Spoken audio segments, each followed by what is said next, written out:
Hello बच्चों, क्या हाल चाल हैं, कैसे हैं? गुड इवनिंग आप सभी को।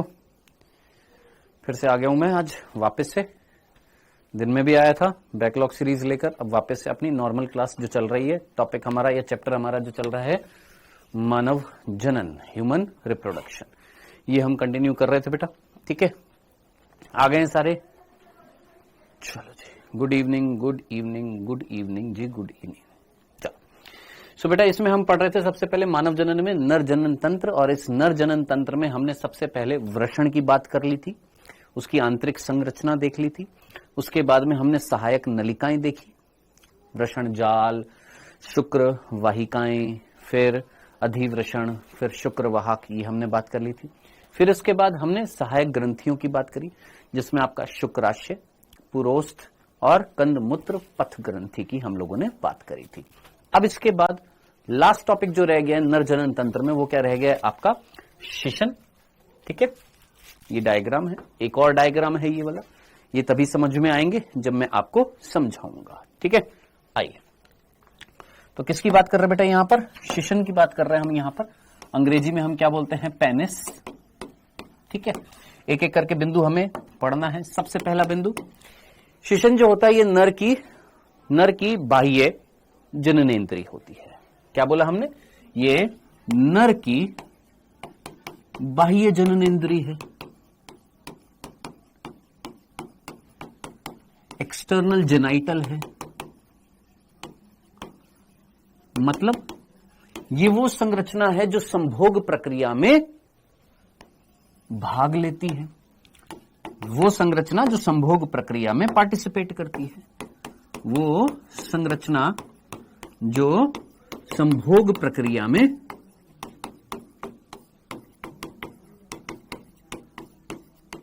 भाग लेती है। ठीक है, वो संरचना है जो संभोग प्रक्रिया में पार्टिसिपेट करती है, वो संरचना जो संभोग प्रक्रिया को संपन्न करती हैं, उनको हम क्या बोलते हैं? बाह्य जननेंद्रिय, एक्सटर्नल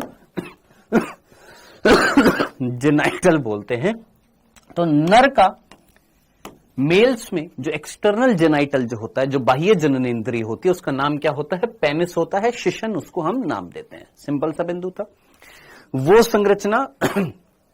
संरचना जो संभोग प्रक्रिया को संपन्न करती है, उसे हम क्या बोलते हैं? External genital. और मेल के अंदर, नर के अंदर जो एक्सटर्नल जेनाइटल है वो कौन है? पेनिस है। चलिए, दूसरा बिंदु, ये एक उत्तेजनशील ऊतक होता है। क्या? ये उत्तेजनशील ऊतक से बनी होती है। किससे? उत्तेजनशील ऊतक से बना होता है।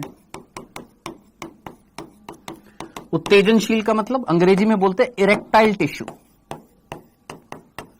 इरेक्टाइल टिश्यू, अब इसका मतलब क्या होता है? उत्तेजनशील इरेक्टाइल टिश्यू का मीनिंग क्या होता है? ध्यान से सुनिएगा। मैंने बोला मैं सो रहा हूं। अगर मैं सो रहा हूं तो मैं कौन सी अवस्था में हूं? उत्तेजनशील अवस्था में हूं या सुप्त अवस्था में हूं? सोचो, मैं सो रहा हूं यानी निष्क्रिय अवस्था, एक तरीके की निष्क्रिय अवस्था है। आराम से सो रहा हूं, निष्क्रिय अवस्था में हूं। ठीक है, लेकिन जैसे मेरी मम्मी ने आवाज लगाई, मैं सीधा खड़ा हो गया। क्या हो गया? मैं उत्तेजित हो गया, है ना, प्रचंड अवस्था में आ गया।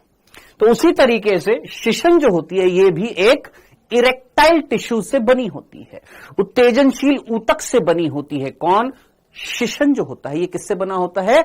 इरेक्टाइल टिश्यू से। यानी ऐसे टिश्यूज, ऐसे ऊतक जो शिशन को कौन सी अवस्था में ला देंगे? इरेक्ट कर देंगे, उसको प्रचंड अवस्था में लेकर आ जाएंगे। डन। तो पेनिस जो होता है वो किससे बना होता है? इरेक्टाइल टिश्यू से बना होता है, उत्तेजनशील ऊतकों से बना होता है। डन। चलिए नेक्स्ट, तीसरा बिंदु, ध्यान से सुनिएगा। अब आप बोलेंगे सर ये उत्तेजनशीलता इसके अंदर आती कैसे है? तो उत्तेजनशीलता, सोच, कोई सुप्त अवस्था में लेटा हुआ है, एकदम से वो उत्तेजित हो गया, ये करने के लिए क्या मांसपेशियां जिम्मेदार होंगी? सोचो, मैं लेटा हुआ हूं, ठीक है, और एकदम से मैं सीधा खड़ा हो गया, क्या मेरे अंदर ये गति हुई, मूवमेंट हुआ, है ना? क्या ये ये करने के लिए रिस्पॉन्सिबल कौन होएगा? मसल्स होंगी या नहीं होंगी? मांसपेशियां होंगी या नहीं होंगी? तो डेफिनेटली इस शिशन के अंदर ये जो उत्तेजनशीलता है ये किसके कारण आ रही होंगी? सर ये मांसपेशी के कारण आ रही होंगी। किसके कारण आ रही है? सर मांसपेशियों के कारण आ रही है, मसल्स के कारण आ रही है। सर कौन सी मसल्स के कारण आती है? ये उत्तेजनशीलता शिशन के अंदर कौन सी मांसपेशियों के कारण आती है? तो दो प्रकार की मांसपेशियां पाई जाती हैं। मेल कितनी? दो प्रकार की मांसपेशियां पाई जाती हैं। कितनी प्रकार की मांसपेशियां हैं? दो प्रकार की मांसपेशियां हैं। ध्यान से सुनिएगा। एक का नाम है कॉर्पोरा, छोटे पेन से लिखता हूं, कॉर्पोरा केवर्नोसा। एक का नाम है कॉर्पोरा केवर्नोसा और दूसरा है कॉर्पस स्पोंजियोसम। ठीक है, हिंदी में क्या बोलते हैं? हिंदी में इसको बोलते हैं सुगह पिंड और इसको बोला जाता है स्पंजी पिंड। सर समझ नहीं आया। मैंने कहा वापस से रिपीट कर रहा हूं, फिर से देख। मैंने बोला शिशन जो है वो नर के अंदर बाह्य जननेंद्रिय है जो संभोग प्रक्रिया को संपन्न करती है। संभोग प्रक्रिया जिसको हम सेक्सुअल इंटरकोर्स, कॉइटस, कॉपुलेशन ये नाम से भी पुकारते हैं संभोग को। मतलब क्या होता है? जब एक नर अपने शिशन को कहां पर स्थानांतरित करता है? मादा योनि में स्थानांतरित करता है। इस प्रक्रिया को हम क्या बोलते हैं? संभोग। अब ये करने के लिए शिशन जो है वो कैसा होना चाहिए? सर वो सुप्त अवस्था से प्रचंड अवस्था में आना चाहिए। सुप्त अवस्था मतलब निष्क्रिय अवस्था, प्रचंड अवस्था का मतलब प्रचंड रूप से उत्तेजित हो गया है। यानी क्या होना चाहिए? मांसपेशियां होनी चाहिए जो उसको किस में लेकर आ सके? उत्तेजनशील अवस्था में लेकर आ सके। सर कौन सी मांसपेशियां होती है? दो प्रकार की मांसपेशियां होती हैं। एक का नाम है कॉर्पोरा केवर्नोसा और एक का नाम है कॉर्पस स्पोंजियोसम। कॉर्पोरा केवर्नोसा को हम क्या बोलते हैं? सुगह पिंड और कॉर्पस स्पोंजियोसम को हम क्या बोलते हैं? स्पंजी पिंड। अब बात आ रही है ये कितनी होती है? तो इनकी संख्या जो होती है 2 और ये कितनी होती है? ये होती है 1। क्या कॉर्पस स्पोंजियोसम कितनी होती है? 1 होती है। और कॉर्पोरा केवर्नोसा कितनी होती है? 2 होती है। ये मध्य में मिलती है और ये पार्श्व में मिलती है। पार्श्व मींस लेटरल और मध्य मींस मिड में, मिडिल में। सर अब डायग्राम से बता दो, ऐसे तो समझ में नहीं आ रहा। मैंने कहा आइए, आप में से कितने बच्चों को याद आ रहा है? आप में से कितने बच्चों को याद आ रहा है? मैंने एक डायग्राम बनाया था जब हमने नर सहायक ग्रंथियों की बात करी थी। आप में से कितने बच्चों को याद आ रहा है? हमने मूत्र मार्ग की बात करी थी। याद आ रहा है आपको? 3 प्रकार के मूत्र मार्ग थे। हाँ जी, बताइए जरा जल्दी से, क्या 3 प्रकार के मूत्र मार्ग हमने देखे थे? याद कर, 3 प्रकार के मूत्र मार्ग थे। कौन कौन से थे? सबसे पहला पुरोस्थ मूत्र मार्ग था, दूसरा झिल्ली में मूत्र मार्ग था और तीसरा कौन सा था? तीसरा कौन सा था सबसे लंबा? शिशनीय मूत्र मार्ग। याद आ रहा है? शिशनीय मूत्र मार्ग। दिस इज शिशनीय मूत्र मार्ग। शिशन मूत्र मार्ग था। प्लीज फोकस करना, नहीं तो समझ में नहीं आएगा बीच बीच में। ठीक है, ये शिशनीय मूत्र मार्ग जो है, ध्यान से सुनना, ये शिशनीय मूत्र मार्ग था और ये शिशनीय मूत्र मार्ग का छेद है। क्या बोला हमने? ये शिशनीय मूत्र मार्ग का छिद्र है। छिद्र दिखाई दे रहा है तेरे को? ये शिशनीय मूत्र मार्ग का छिद्र है। ठीक है, शिशनीय मूत्र मार्ग और ये इसका छिद्र है। सर इस छिद्र को क्या बोला जाता है? बेटा ये जो छिद्र जो होता है, ये जो छिद्र जो होता है, इस छिद्र को हम बोलते हैं मूत्राशय मुख। क्या बोलते हैं? सॉरी, मूत्र मार्ग मुख, यूरिथ्रल मिएटस। क्या बोलते हैं? Urethral meatus. अब जरा सोच, यूरिथ्रल वर्ड किससे आया? यूरिथ्रा से। और यूरिथ्रा को हम हिंदी में क्या बोलते हैं? मूत्र मार्ग। देख पकड़ना तो पड़ेगा जल्दी जल्दी। यूरिथ्रल वर्ड किससे आया? यूरिथ्रा। और मूत्र मार्ग को हम इंग्लिश में क्या बोलते हैं? यूरिथ्रा। मिएटस का मतलब होता है छेद, मुख, छेद, छिद्र, ये एक छेद था जो इस मूत्र मार्ग में मिल रहा था लास्ट में। डन। आइए अब आगे ध्यान से सुनना। अब इधर देखिएगा, ये जो मूत्र मार्ग जो था, ये मूत्र मार्ग जो था, इस मूत्र मार्ग के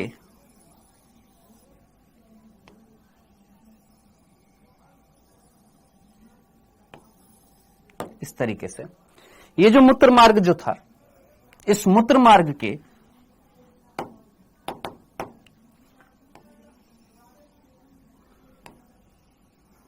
चारों तरफ मसल्स मिल रही थी। इस मूत्र मार्ग के चारों तरफ क्या मिल रही थी? मसल्स मिल रही थी। ठीक है, और ये मसल्स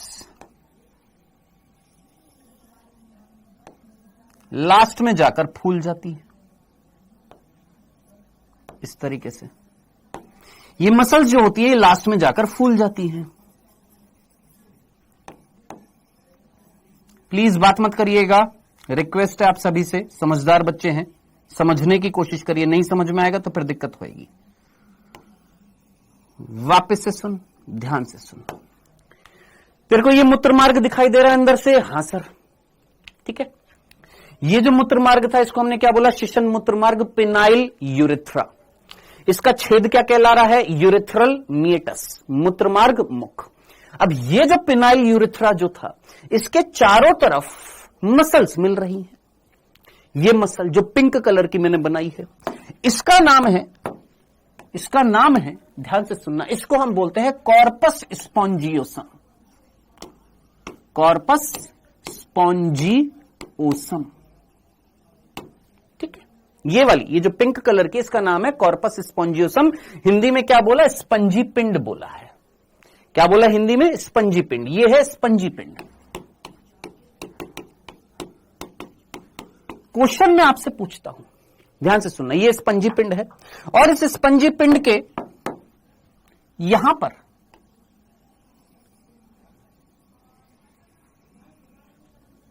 इस स्पंजी पिंड के यहां पर साइड में, पार्श्व में एक और मसल्स मिल रही हैं। इन मसल्स का नाम है कॉर्पोरा कैवर्नोसा। ये कौन है? Corpora cavernosa.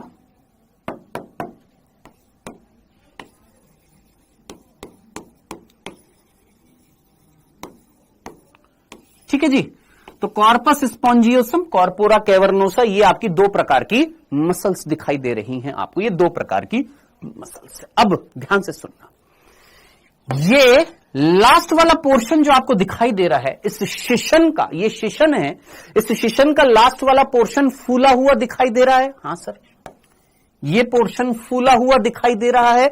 ये जो फूला हुआ पार्ट हो जाता है, फूला हुआ पार्ट जो होता है, इसको हम बोलते हैं शिशन मुंड। शिशन मुंड कहा जाता है, ग्लांस पेनिस कहा जाता है। तो मेरा सीधा सा प्रश्न है, जरा जल्दी से मेरे दो प्रश्नों का आंसर दीजिएगा। ठीक है, दो प्रश्नों का आंसर दीजिएगा। ये भी मसल है, कौन?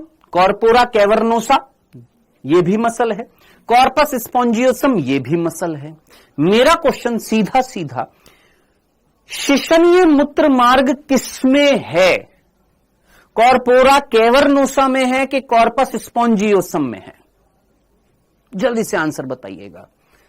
शिशनीय मूत्र मार्ग जो है, पिनाइल यूरेथ्रा जो है, वो किसके अंदर ओपन है? कॉर्पोरा कैवर्नोसा के अंदर ओपन है या कॉर्पस स्पॉन्जियोसम के अंदर ओपन है? आंसर, दोनों में ओपन है। कैवर्नोसा में ओपन है। भाई साहब, देखने के बाद भी तुम अपनी बुद्धि का इस्तेमाल नहीं कर सकते हो। यह है शिशनीय मूत्र मार्ग। ये शिशनीय मूत्र मार्ग किसके सेंटर में, किसके बीच में है यार? है? बता, तेरे को पिंक वाली के अंदर दिखाई दे रहा है या ये ब्लू वाली के अंदर दिखाई दे रहा है? देखकर तो इतना तो बुद्धि का इस्तेमाल कर सकते हो ना।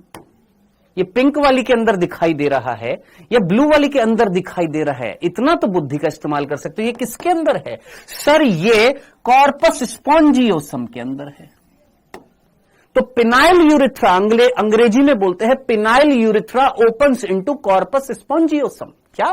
Phenyl urethra opens into corpus spongiosum. और फिर भी समझ में नहीं आया, ये देख, ये ऊपर से मूत्र मार्ग आ रहा है, ये ऊपर से मूत्र मार्ग आ रहा है, ठीक है। अब तू मुझे बता, ये मूत्र मार्ग किस में ओपन होएगा? ये कॉर्पस स्पॉन्जियोसम, इसके बाहर कॉर्पोरा कैवर्नोसा। अब सोच, ये मूत्र मार्ग पिनाइल यूरेथ्रा किस में ओपन हो रहा है? किस में ओपन हो रहा है?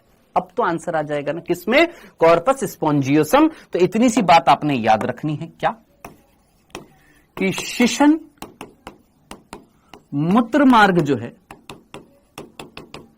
शिशन मूत्र मार्ग जो है वो किसमें ओपन होता है? वो ओपन होता है किसमें बेटा जी? याद रखना, कॉर्पस स्पॉन्जियोसम में, ठीक है। Done, clear. अब यही चीज तुम डायग्राम से देखो, इस डायग्राम से, ये डायग्राम जो है, इस डायग्राम में सब कुछ नहीं देखना, बस दो वर्ड देखने हैं। क्या क्या तेरे को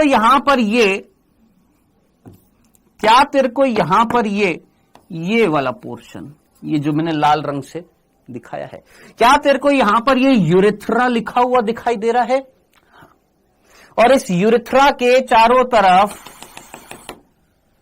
जो चीज मिल रही है उसका नाम देख, क्या लिखा हुआ है? Corpus spongiosum. बोल जनाब, क्या इतनी सी बात तुम्हें समझ में आई कि यूरेथ्रा कौन सा यूरेथ्रा, कौन सा मूत्र मार्ग? Phenyl urethra. मूत्र मार्ग कौन सा? शिशनीय मूत्र मार्ग जो है उसके चारों तरफ कौन है? ये जो शिशनीय मूत्र मार्ग जो है इसके चारों तरफ कौन है? Corpus spongiosum. डन, क्लियर, कोई कंफ्यूजन नहीं है। चलें आगे, डन डन डन डन। आइए, सर ये सब एनसीईआरटी में नहीं है, मुझे पता है एनसीईआरटी में नहीं है, लेकिन प्रश्न आया हुआ है। अब कैसे आया हुआ है, तनिक वेट कर लो, थोड़ा सा ध्यान से सुन लो। क्लियर है? कोई कंफ्यूजन तो नहीं था? चलिए जनाब आगे बढ़ते हैं, ध्यान से सुनिएगा। चल, डन, चल। अब मुझे यह भी बता दो क्या कॉर्पोरा कैवर्नोसा ग्लांस पेनिस पर उपस्थित है? सोच, क्या कॉर्पोरा कैवर्नोसा ग्लांस पेनिस पर उपस्थित है? कॉर्पोरा कैवर्नोसा ग्लांस पेनिस पर उपस्थित है? बोलिए, कॉर्पोरा कैवर्नोसा ग्लांस पेनिस पर उपस्थित है? दिख रहा है तेरे को? ये नीला वाला कॉर्पोरा कैवर्नोसा है। क्या ये ग्लांस पेनिस यानी शिशन मुंड पर उपस्थित है? नहीं, कॉर्पोरा कैवर्नोसा ग्लांस पेनिस पर नहीं होता। डन, ये भी लिख देता हूं, कॉर्पोरा कैवर्नोसा ग्लांस पेनिस पर यानी शिशन मुंड पर अनुपस्थित होता है। डन, ये वाली चीज भी क्लियर हो गई। नेक्स्ट आगे बढ़ते हैं बेटा जी। यहां पर अब आप मुझे बताइएगा, हमारी कोई भी संरचना जो होती है, हमारी बॉडी की कोई भी संरचना है, उसके ऊपर एक आवरण मिलता है, त्वचा का आवरण मिलता है। तो ये जो संरचना जो होगी इसके ऊपर त्वचा का आवरण मिलेगा। ये जो संरचना होगी इसके ऊपर त्वचा का आवरण मिलेगा। हाँ सर, स्किन का आवरण मिलेगा। अब एक पतला सा आवरण, किसका? स्किन का एक पतला सा आवरण यहां पर होता है।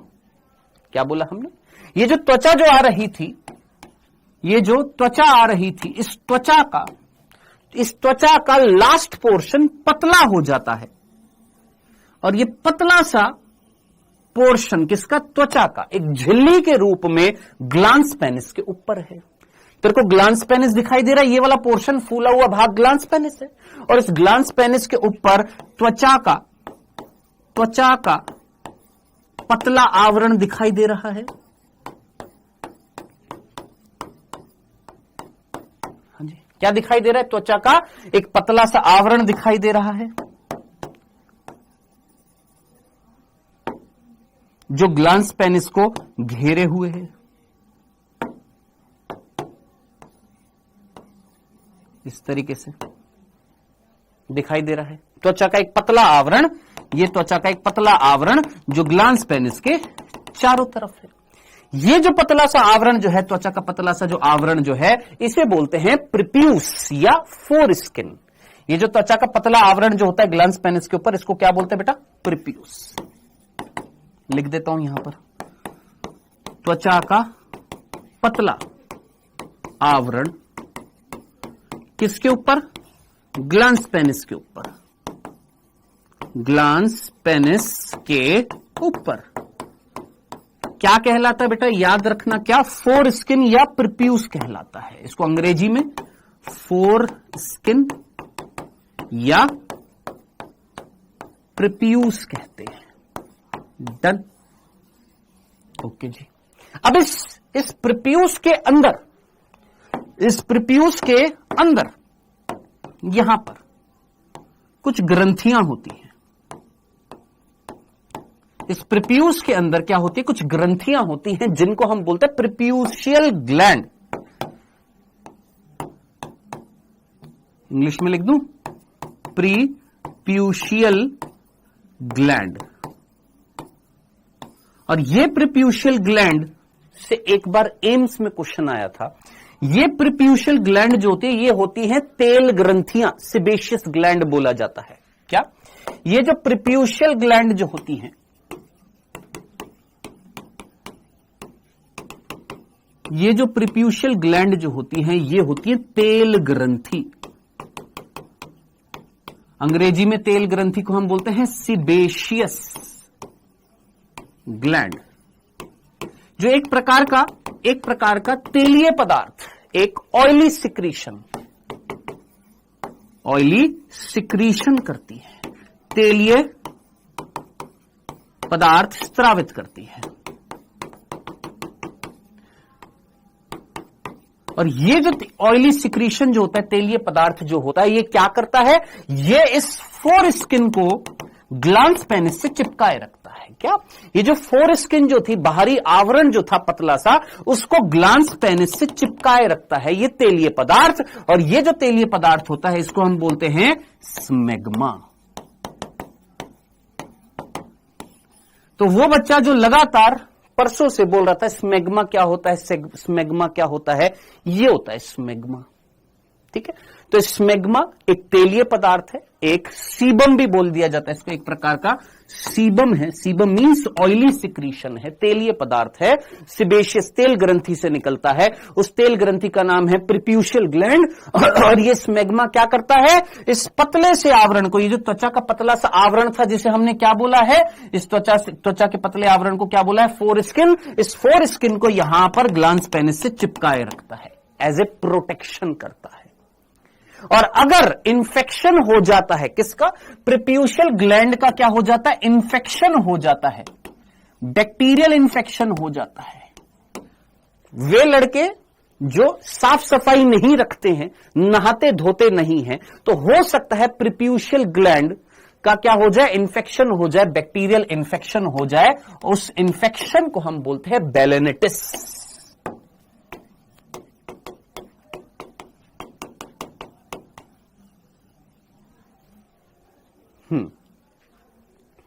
ठीक है, चलें, इतना काफी है, सफिशिएंट है। जिनको पीएचडी करनी होती है, आई होप वो बालक जिनको पीएचडी करनी होती है अभी से ही, उनके लिए चीज काफी होगी।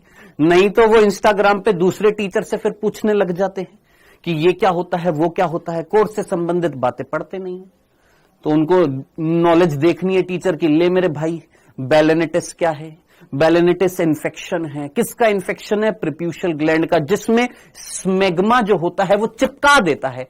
इन्फेक्शन हो जाता है, रेडनेस हो जाती है, लाल लाल रंग का इन्फेक्शन हो जाता है ना, हार्डनेस आ जाती है यहां पर।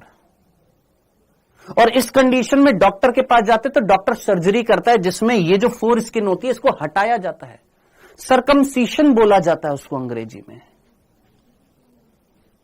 हां जी, है ना गणेश गौतम? सर्कमसिशन बोला जाता है उस कंडीशन में जिसमें इस प्रीप्यूस को हटाया जाता है, हार्डनेस आ जाती है। चलो जी, आई होप यहां तक की बात समझ में आ गई होगी। अब इस जल्दी से इस डायग्राम को देख ले फटाफट। ये वो डायग्राम था जिसमें चीज समझ में नहीं आती, इस डायग्राम में तेरे को सारी चीज समझ में आ जाएंगी।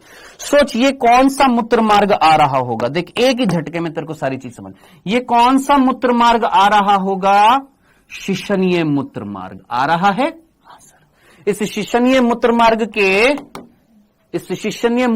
की कवरिंग कौन कर रहा है? सर, इस शिशनीय मूत्र मार्ग की, ये जो शिशनीय मूत्र मार्ग है, इसकी कवरिंग कौन कर रहा है?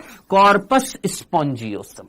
कॉर्पस स्पॉन्जियोसम के साइड में कौन है? Corpora cavernosa. कॉर्पोरा कैवर्नोसा कहां तक पहुंचा? ग्लांस पेनिस तक पहुंचा, उसके आगे नहीं पहुंचा। कॉर्पस स्पॉन्जियोसम जो था आगे जाकर फूल जाता है, उस फूले हुए भाग को हम क्या बोलते हैं? शिशन मुंड बोलते हैं, जिसके ऊपर एक पतला सा त्वचा का आवरण होता है, जिसे हम अग्र त्वचा या फोर स्किन या प्रिप्यूस कहते हैं। डन? क्लियर है? समझ में आ गया? ये सारी बात। एक लास्ट बिंदु और बताना है, और वो बिंदु जो था वो इतना सा बिंदु था कि सर ये शिशन जो है ये उत्तेजनशील संरचना है। मैंने कहा ये उत्तेजना यानी सुप्त अवस्था से प्रचंड अवस्था आने के लिए इसमें मसल्स होनी चाहिए। बिल्कुल हाँ। अब ये मसल्स में क्या होएगा? कॉन्ट्रैक्शन होएगा, जिसकी वजह से ये सीधा खड़ा हो जाएगा, इस तरीके से प्रचंड अवस्था में आ जाएगा। कब आता है? तो याद रखना, ये जो उत्तेजनशील संरचना, ये जो मांसपेशियां जो थी, ये मांसपेशियों का जो पिंड जो था, ये मांसपेशियों का जो पिंड जो था, इनमें जब ब्लड फ्लो करता है, याद रखना किसमें? ये जो मांसपेशियां जो थी, इन मांसपेशियों में जब ब्लड फ्लो करता है, शिशन उत्तेजित कब होता है? कब होता है? जब जो मांसपेशियों का पिंड जो था, कौन सा? कॉर्पोरा कैवर्नोसा और कॉर्पस स्पॉन्जियोसम। यहां नहीं लिख रहा हूं, आप जानते हैं मांसपेशियों का पिंड कौन से हैं? दो हैं, एक है कॉर्पोरा कैवर्नोसा और एक है कॉर्पस स्पॉन्जियोसम। ठीक है, इन दोनों के अंदर जब रक्त बहाव होता है, रक्त आता है, ब्लड का फ्लो होता है, तो शिशन कौन सी अवस्था में आता है? प्रचंड अवस्था में आता है। ठीक है जी, समझ में आ गया? कोई तकलीफ तो नहीं थी? यहां तक की बात सुननी थी, समझनी थी। एक बालक है जो बार बार बोल रहा है सर अग्रछद क्या होता है? बेटा अग्रछद जो होता है, अग्रछद जो होता है उसको अंग्रेजी में हाइमन कहते हैं, और ये हम पढ़ेंगे मादा के अंदर। जब मादा जनन तंत्र पढ़ेंगे तो योनि जो छिद्र जो होता है उसके ऊपर एक पतला सा आवरण होता है, जिसको हम हाइमन बोलते हैं, अग्रछद बोलते हैं। अब बताओ इसको ये चीज समझ में नहीं रही, प्रचंड क्या होता है? अरे अभी तो क्लास की स्टार्टिंग में तुमको बताया, तुम क्लास में स्टार्टिंग में ना हो तो इसमें मेरी क्या गलती है दोस्त? ये मैंने बोला ये निष्क्रिय अवस्था में है, मैं सो रहा हूं निष्क्रिय अवस्था में, एकदम से मम्मी ने आवाज लगाई, मैं क्या हो जाऊंगा? अटेंटिव हो जाऊंगा, अटेंशन में आ जाऊंगा, प्रचंड हो जाऊंगा, एकदम से क्या हो जाऊंगा? इरेक्ट हो जाऊंगा। दिस इज प्रचंड अवस्था। हाँ जी सर, पेनिस को फुलाने में कौन सी मांसपेशी काम करती है? बेटा पेनिस को फुलाने के लिए ये मांसपेशियां रिस्पॉन्सिबल है। सर ब्लड कैसे आता है?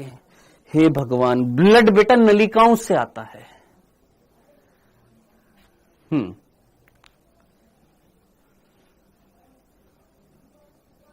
ठीक है, अग्रछद, ये पर्टिकुलरली वर्ड जो था अग्रछद, ये वर्ड जो था अग्रछद, ये मादा में हाइमन जो होती है उसके लिए यूज में आएगा। ठीक है, चले सरकमसीशन क्या था?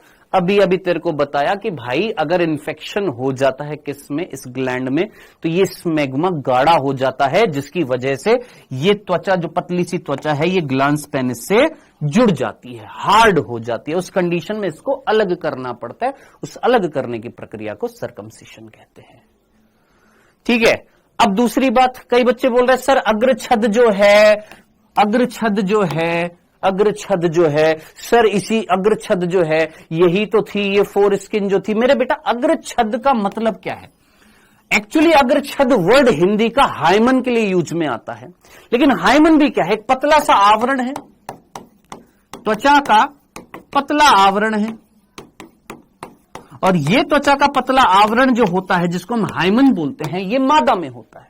सिमिलरली नर में जो त्वचा का जो पतला आवरण जो था, इसको हम अग्र त्वचा बोल देते हैं। बस इतना सा है हिंदी में। हाँ जी, डन, ओके। चलिए आगे बढ़ते हैं। सर ये ब्लड कब फ्लो होएगा? जब संभोग प्रक्रिया संपन्न होएगी। चलिए जी, ये था आपका नर जनन तंत्र का last topic, penis, session.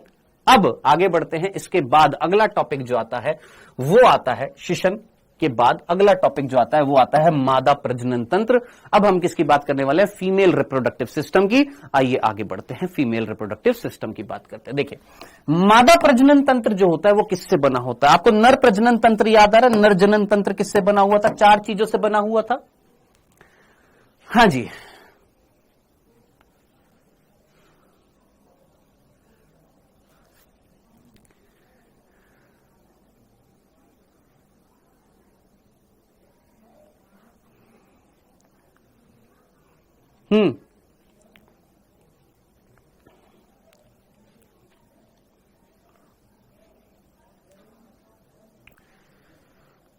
Sir spermatozoa क्या होता है? स्पर्म का दूसरा नाम होता है।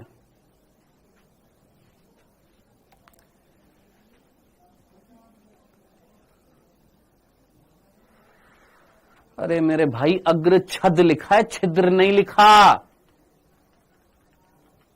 छद लिखा है।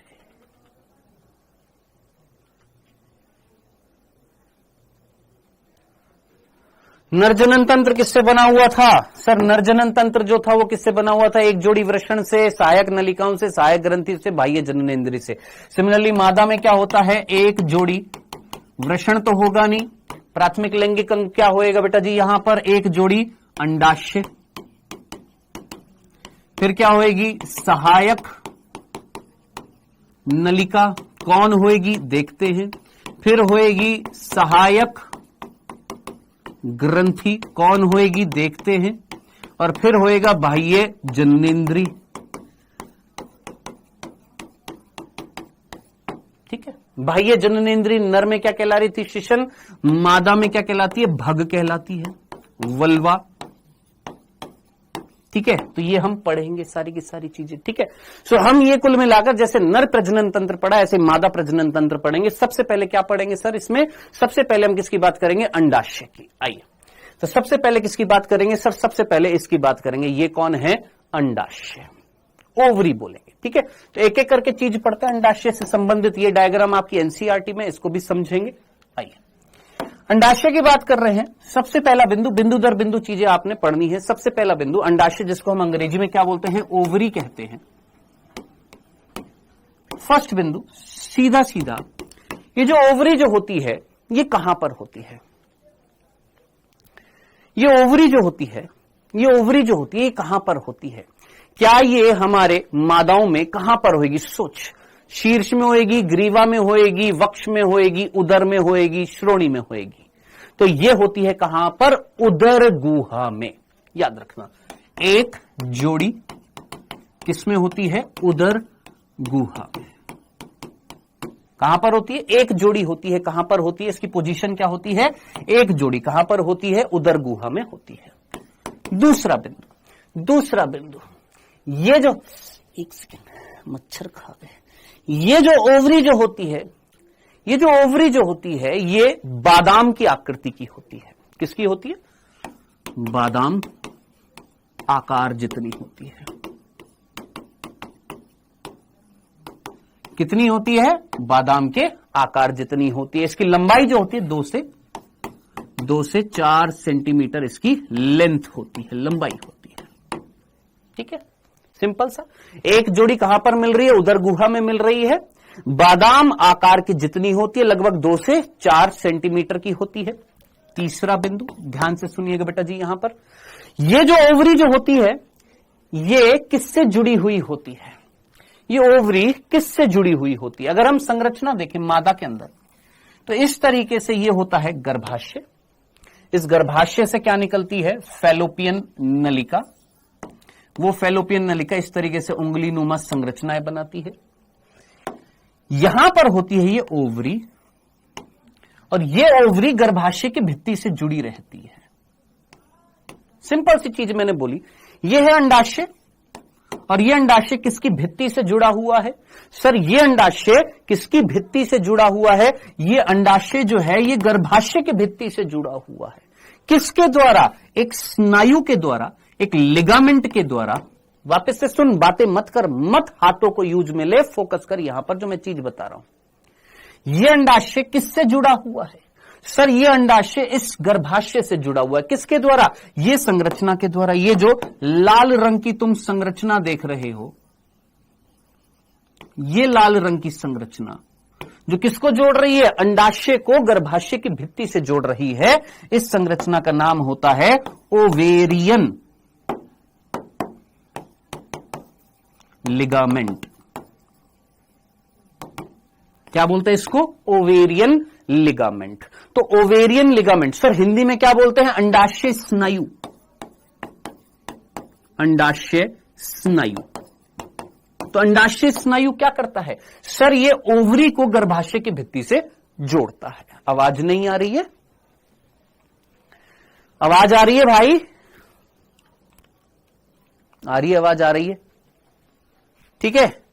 तो अंडाशय स्नायु जो होता है, अंडाशय स्नायु किसको जोड़ रहा है? अंडाशय को गर्भाशय की भित्ति से जोड़ता है। तो यहां पर लिख दूं ये किससे जुड़ी होती है? ये गर्भाशय भित्ति से अंडाशय स्नायु के द्वारा जुड़ी रहती है।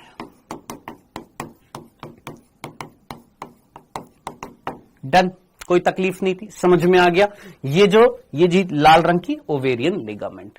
और डिटेल में जाते हैं तो एक और चीज भी आती है, वो मैं बताना नहीं चाहता, नहीं तो बहुत ज्यादा डिटेल में हो जाएगा।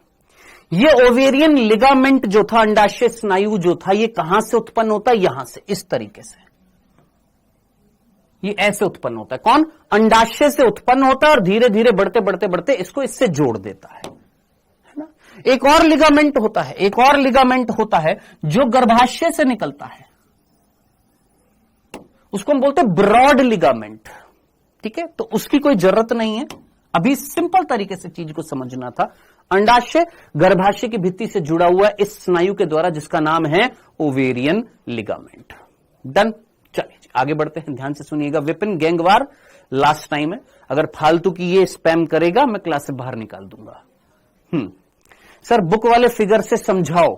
देखो चलो जी, यहां तक की बात समझ में आ गई तुमको? डन, आगे चले। मैं अपने तरीके से समझाऊंगा, बुक वाले फिगर को बाद में समझाऊंगा। ठीक है बेटा।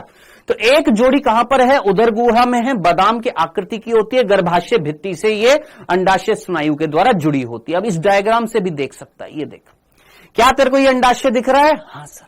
इस अंडाशय से एक पतला सा ये धागा सा लटका हुआ तेरे को दिखाई दे रहा है, ये फैलोपियन नलिका है, ये गर्भाशय है, ये गर्भाशय की भित्ति के पास जा रहा है। कौन है ये है अंडाशय स्नायु। ठीक है, चलो जी। इसके बाद एक लड़की है जो बार बार बोल रही है सर मीजोवेरियम क्या था? तो बेटा मीजोवेरियम एक आवरण है जो यहां पर मैं बताना नहीं चाहता था। ये होता है ब्रॉड लिगामेंट, और ये ब्रॉड लिगामेंट गर्भाशय से निकलता है और इस अंडाशय के दोनों तरफ एक दोहरा आवरण बना देता है जिसको मीजोवेरियम बोलते हैं। रहने दो, माथा चकरा जाएगा, जितना सफिशिएंट होएगा उतना बता रहा हूं। ठीक है, ठीक है। सर ब्लड नर से आता है क्या? हां बेटा, मेरा ही ब्लड, नर का ही ब्लड संभोग प्रक्रिया में मेरे ही शरीर का रक्त नर के शिशन में जाता है और उसके जो मांसपेशियां हैं उसके अंदर भर जाता है।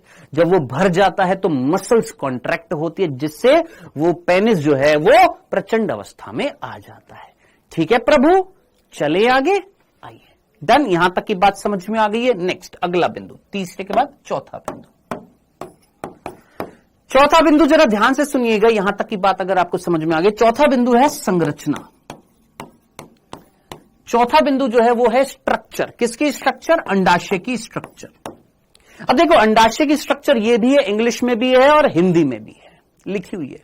हम जो अंडाशय की संरचना देखने वाले हैं, पहले हम अपने तरीके से देखेंगे, फिर उसके बाद आगे बात करेंगे। देख, यह है अंडाशय की संरचना, जिसमें ये एक आवरण है।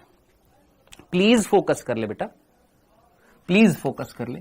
जितना पढ़ा रहा हूं ना, उतना भी अगर ध्यान से पढ़ लेगा ना, उतना भी अगर ध्यान से पढ़ लेगा तो आराम से चीजें समझ में भी आएंगी और क्वेश्चंस भी हो जाएंगे। प्लीज ध्यान से चीजों को समझने की कोशिश कर। ये सबसे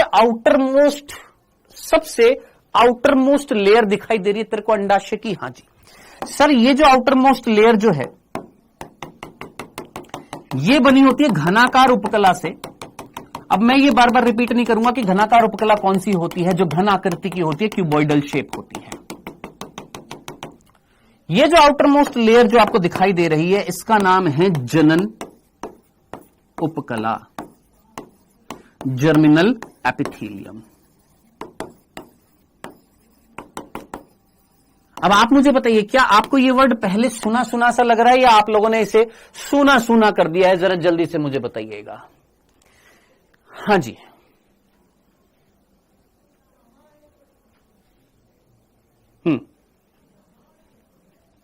ये सुना सुना सा वर्ड लग रहा है? हां सर, ये है जनन उपकला, जर्मिनल एपिथेलियम। अब थोड़ा सा बुद्धि का इस्तेमाल कर, याद कर वो उपकला जो आगे चलकर किसका निर्माण करेगी? युग्मक का निर्माण करेगी। यही है जो आगे चलकर क्या बनाएगी?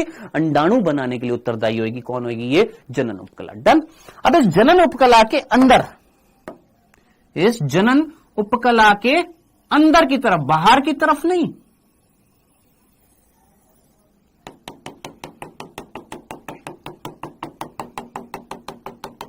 इस जनन उपकला के अंदर की तरफ एक और स्तर मिल रही है। अब ये स्तर जो है, इसका नाम है ट्यूनिका एल्ब्यूजिनिया। क्या सर? Tunica albuginea. ये जो सफेद रंग की स्तर मैंने बनाई है, ये है ट्यूनिका एल्ब्यूजिनिया। आपको याद आ रहा है, ऐसा वर्ड हमने नर में भी पढ़ा था, ट्यूनिका एल्ब्यूजिनिया। 3 स्तरें थी, ट्यूनिका वेजाइनल्स, ट्यूनिका एल्ब्यूजिनिया, ट्यूनिका वेस्क्युलोसा, जिसमें से ट्यूनिका एल्ब्यूजिनिया ने अंदर की तरफ सेप्टम बनाए थे।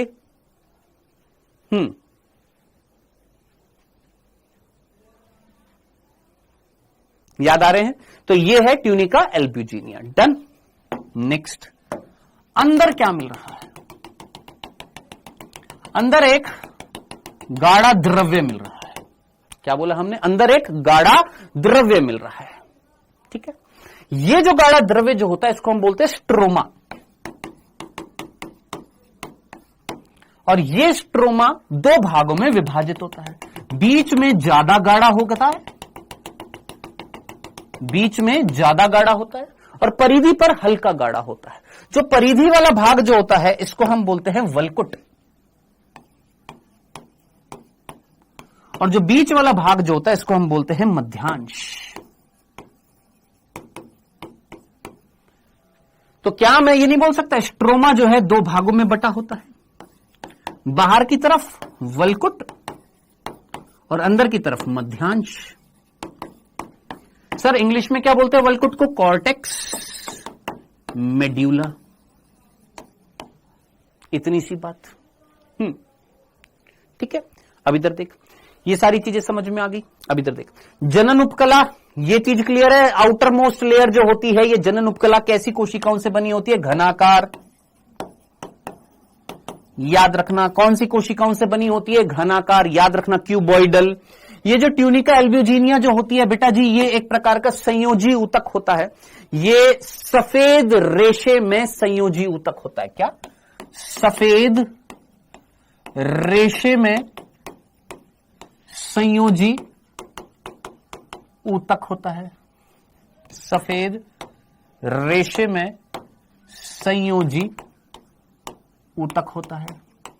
सर ये चीज समझ में नहीं आई। अभी तक देख, ये जो स्तर जो है, ये स्तर, फोकस कर प्लीज, इस पर फोकस कर प्लीज, इस पर फोकस कर। ये ट्यूनिका एल्ब्यूजिनिया में मैंने क्या लिखा? ये सफेद, यानी डेफिनेटली ये कैसे रंग का होएगा? व्हाइट कलर की होएगी ये लेयर। और इस व्हाइट कलर की लेयर में रेशे मिल रहे हैं। इस तरीके से क्या मिल रहे हैं? रेशे मिलते हैं। फाइबर्स के, प्रोटीन फाइबर्स के क्या मिलते हैं? रेशे मिलते हैं। ठीक है, कोलेजन, बेसिकली कौन से प्रोटीन? कोलेजन प्रोटीन के। संयोजी ऊतक, संयोजी ऊतक को हम अंग्रेजी में बोलते हैं कनेक्टिव टिश्यू, कनेक्टिव टिश्यू। अब आप मुझे बताइएगा, क्या स्ट्रोमा को जनन उपकला से कनेक्ट करने का काम कौन कर रहा है? सोच, स्ट्रोमा को जनन उपकला से कनेक्ट करने का काम ये सफेद रंग की स्तर कर रही है। हां सर, तो क्या इस सफेद रंग की स्तर को मैं कनेक्टिव टिश्यू बोलूंगा, संयोजी ऊतक बोलूंगा, जो सफेद रंग की है जिसमें रेशे भरे पड़े हैं, तो क्या बोलूंगा? ट्यूनिका एल्बुजिना कैसी होती है? सफेद रेशे में संयोजी ऊतक होता है, डंडना डंडन।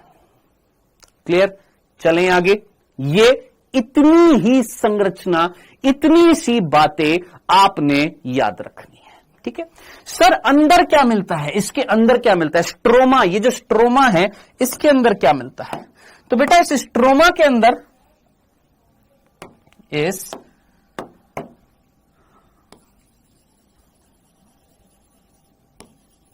ये जो स्ट्रोमा जो होता है, इस स्ट्रोमा के अंदर रक्त नलिकाएं होती हैं। इस तरीके से रक्त नलिकाएं हैं। अब रक्त नलिका क्या कर रही होगी? पोषण दे रही होगी। रक्त नलिका, अरे भैया वाशु मीणा, अभी तो बताया तेरे को मीजोवेरियम, मैंने क्या बताया था? इसके ऊपर एक डबल फोल्ड होता है जिसको मीजोवेरियम बोलते हैं, जो ब्रॉड लिगामेंट से बनता है। अभी तेरे को बोला कि जिसकी जरूरत नहीं है वो मत पढ़ यार। रूबी कुमारी कह रही है सर हमको नींद आ रही है। कैसे बच्चे हैं यहां पर इस क्लास में, हमको समझ में नहीं आता यार। सो जा बेटा, नींद आ रही है। तब मैं क्या ही बोलूं, अब तेरे को लोरी तो सुनाऊंगा नहीं मैं, और तेरे को ये लोरी लग रही है तो एग्जाम टाइम पे भी सो जाना। फिर ये कौन है बेटा? ये रक्त नलिकाएं हैं। तुमको हर चीज में मजे चाहिए होते हैं। कौन है ये? ये रक्त नलिका है। कौन है बेटा? ये रक्त नलिका है। कौन है ये? रक्त नलिका। ठीक है, उसके साथ साथ यहां पर क्या आ रही है सर? ये लसिका नलिका भी आ रही है।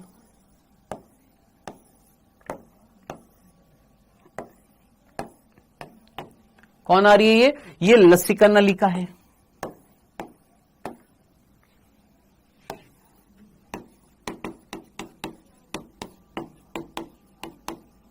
लिम्फेटिक डक्ट है।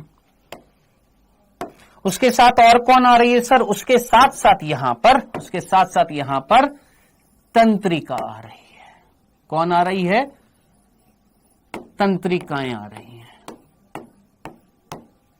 कौन है बेटा? ये तंत्रिकाएं हैं। तो घोचपोच हो गया ना ये सारी चीजें। ठीक है, तो इसीलिए हमारी डायग्राम में यहां पर इस तरीके से समझाया हुआ था कि रुधिर नलिका है लाल रंग की, नीली रंग की ये लाल रंग की धमनी, ये शिरा। और क्या आ रही है? लसिका नलिका। और क्या आ रही है? तंत्रिका आ रही है। किस में आ रही है? इस जगह पर आ रही है जिसका नाम है क्या? स्ट्रोमा।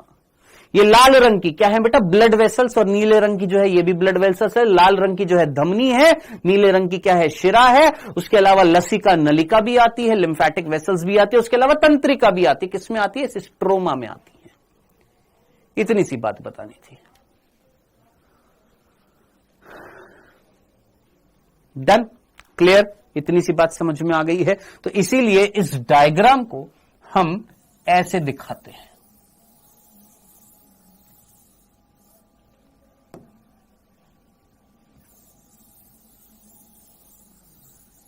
ये जो डायग्राम जो होता है इसके अंदर हम इतनी सी बात बताते हैं। ये जो लाल रंग की जो है रक्त नलिका, ये जो हरे रंग की है लसिका नलिका, उसके अंदर ये जो तंत्रिका आ रही थी, और साथ साथ यहां पर द्रव्य मिल रहा था। उस द्रव्य को हमने क्या बोला है? स्ट्रोमा बोला है।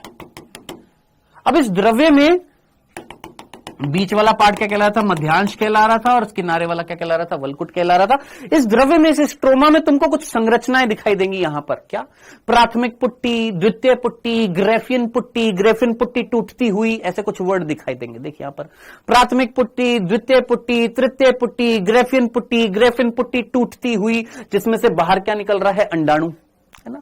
अब ये सारी चीजें हम कब पढ़ेंगे, ये हम पढ़ेंगे जब हम पढ़ेंगे अंडजनन, जब हम पढ़ेंगे oogenesis, जब हम पढ़ेंगे अंडजनन, तब वहां पर ये सारे वर्ड आएंगे, तब वहां पर बताऊंगा प्राथमिक पुट्टिका क्या होती है, द्वितीय पुट्टिका क्या होती है, तृतीय पुट्टिका क्या होती है, ग्रेफिन पुट्टिका क्या होती है, एंट्रम क्या होता है, ये सारे वर्ड आएंगे, सब कुछ आएगा ये। तो अभी मत क्वेश्चन पूछना सर एंट्रम क्या होता है ना, द्वितीय पुट्टी क्या होती है, ग्रेफिन पुट्टी क्या होती है, ये सारे वर्ड है ना।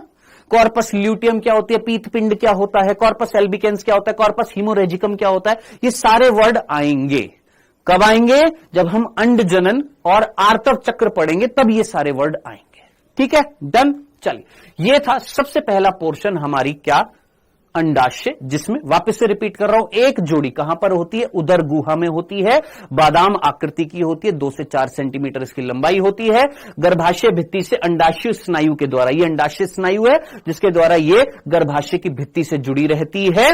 संरचना हमने देखी, इसकी संरचना में 2 लेयर याद रखनी है, आउटर मोस्ट जो है जनन उपकला, उसके अंदर जो है ट्यूनिका एल्ब्यूजिनिया, ट्यूनिका एल्ब्यूजिनिया सफेद रंग की होती है जिसमें रेशे भरे होते हैं फाइबर्स के, प्रोटीन फाइबर्स के, और ये एक प्रकार का संयोजी ऊतक होती है। संयोजी ऊतक का मतलब जो कनेक्ट करेगी, किसको कनेक्ट कर रही है, स्ट्रोमा को जनन उपकला के बीच में मिल रही है, कनेक्ट कर रही है। स्ट्रोमा जो था उसका परिधीय भाग वलकुट, बीच वाला मध्यांश कहलाता है। अंदर स्ट्रोमा में क्या आ रही है, रक्त नलिका आ रही है, लसिका नलिका आ रही है, तंत्रिकाएं आ रही हैं, डंडना डंडन।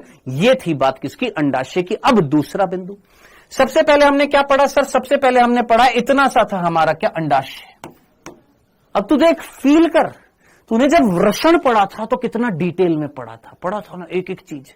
अंडाशय में इतना डिटेल्ड अभी नहीं पढ़ेंगे, कब पढ़ेंगे, जब अंडजनन आएगा। ठीक है, इतना ही पढ़ेंगे अंडाशय में। अब किसकी बात करेंगे सर, सहायक नलिकाओं की। आइएगा, किसकी बात करते हैं, सहायक नलिकाओं की बात करते हैं। नेक्स्ट इज सहायक नलिका। किसकी बात कर रहे हैं यहां पर गुरु, सहायक नलिकाओं की बात करते हैं।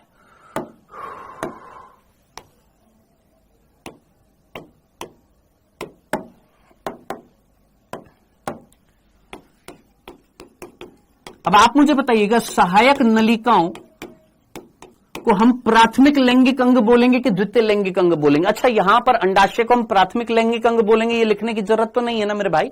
ये जो अंडाशय जो है ये प्राथमिक लैंगिक अंग है, क्या ये लिखने की जरूरत थी क्या, ये जानते हैं, जानते हैं, ये बता दिया, इसका मीनिंग आता है ना। ठीक है, अब आप मुझे बताइए, यहां पर जो हम सहायक नलिकाएं पढ़ने वाले हैं कौन कौन सी होती है। सहायक नलिकाएं द्वितीय लैंगिक अंग कहला रही थी कि प्राथमिक लैंगिक अंग कहला रही थी, याद कर। सहायक नलिका क्या कहलाती है, द्वितीय लैंगिक अंग। और ये द्वितीय लैंगिक अंग जो थे या द्वितीय लैंगिक संरचना जो थी, ये क्या कार्य करने वाली थी, सोच। इन संरचनाओं का कार्य क्या था, क्या ये युग्मक को रास्ता दे रही थी, मार्ग दे रही थी, याद आ रहा है, याद आ रहा है सर, ये तो चलो याद आ गया। अब ये बताइए, मादा के अंदर सहायक नलिका कौन कौन सी होती है। तो मादाओं के अंदर 3 सहायक नलिकाएं होती हैं। कितनी होती है, 3। कौन कौन सी, फैलोपियन ट्यूब, सर हिंदी में अंडवाहिनी, जिसको हम डिंब वाहिनी,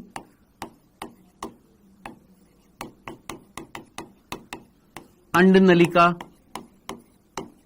या डिंब नलिका भी बोल देते हैं। ठीक है, फैलोपियन ट्यूब, ओविडक्ट, ये नाम से पुकारा जाता है, पहली चीज। दूसरा, यूट्रस। यूट्रस के जितने भी नाम है मैं यहां पर लिख रहा हूं, जिसको आप बाद में खुद भी लिख सकते हैं, जिसको हम गर्भाशय बोलते हैं। और क्या क्या नाम होते हैं अंग्रेजी में, यूट्रस का दूसरा नाम होता है मेट्रा, तीसरा नाम होता है हिस्टेरा, चौथा नाम होता है वूम्ब। ठीक है, तो ये कुछ नाम है किसके, यूट्रस गर्भाशय के। ठीक है, यूट्रस, मेट्रा, हिस्टेरा, वुम्ब या गर्भाशय नाम दिया जाता है। और तीसरा है योनि, जिसको हम वेजाइना बोलते हैं। सो कुल मिलाकर ये 3 संरचनाएं जो होती हैं ये कहलाती हैं सहायक नलिकाएं। ठीक है, तो कई बच्चे सोचते हैं सहायक नलिका केवल फैलोपियन ट्यूब है। नहीं मेरे भाई, वेजाइना भी सहायक नलिका है, मार्ग दे रही है। यूट्रस भी सहायक नलिका है, मार्ग दे रहा है। फेलोपियन नलिका भी सहायक नलिका है जो मार्ग भी दे रही है और युग्मकों के संलयन में हेल्प भी कर रही है। याद कर, मैंने द्वितीय लैंगिक अंग की डेफिनेशन में क्या बोला था कि वो लैंगिक अंग जो मार्ग देते हैं और युग्मक के संलयन में हेल्प करते हैं। ठीक है, आपने बोला सर ये सर्विक्स क्या है? सर्विक्स जो है वो यूट्रस का भाग है बेटा। जो तुमने लिखा ना सर्विक्स, वो किसका भाग है? यूट्रस का। भी यूट्रस के भाग पढ़ेंगे, फेलोपियन ट्यूब के भाग पढ़ेंगे, एक एक करके भाग पढ़ेंगे। सबसे पहले हम किसकी बात करेंगे? फेलोपियन ट्यूब की। आइएगा, आइए सबसे पहले किसकी बात करते हैं सर? फेलोपियन ट्यूब की। आइए सबसे पहले किसकी बात कर रहे हैं? ये फेलोपियन ट्यूब। ये फेलोपियन ट्यूब जो आ रही है इसकी बात करते हैं। हाँ जी, फेलोपियन ट्यूब के जो दूसरे नाम है, मैं अब बार बार नहीं लिख रहा हूं, सीधा बिंदु पर आते हैं। बेटा ये जो फेलोपियन ट्यूब जो होती है, इसकी लंबाई जो होती है वो लगभग कितनी होती है? 10 से 12 सेंटीमीटर प्रत्येक की। प्रत्येक फेलोपियन ट्यूब जो होती है वो लगभग कितनी होती है? 10 से 12। सर जी उस नाम को बताओ जो एनसीईआरटी में लिखा है। चांटे लग जाएंगे तेरे, अब सच्ची कह रहा हूं मैं, डिस्टर्ब मत कर, सच्ची कह रहा हूं मैं। लिमिट होती है एक, होती है एक, होती है ना, होती है ना, लिमिट होती है ना, होती है कि नहीं होती है? कुलदीप सिंह, कितनी बार समझाना पड़ेगा, कितनी बार? इनकी लंबाई कितनी होती है? 10 से 12 सेंटीमीटर की होती है। किसकी? फेलोपियन ट्यूब की। इसके 3 भाग होते हैं, या मैं बोलूंगा इसके 4 भाग होते हैं मुख्य रूप से। किसके? फेलोपियन ट्यूब के कितने भाग होते हैं? 4 भाग होते हैं। कौन कौन से भाग होते हैं? ये देख, ये है गर्भाशय। कौन है ये? गर्भाशय। इस गर्भाशय से क्या निकली? ये फेलोपियन ट्यूब निकली। ठीक, अब इस फेलोपियन ट्यूब के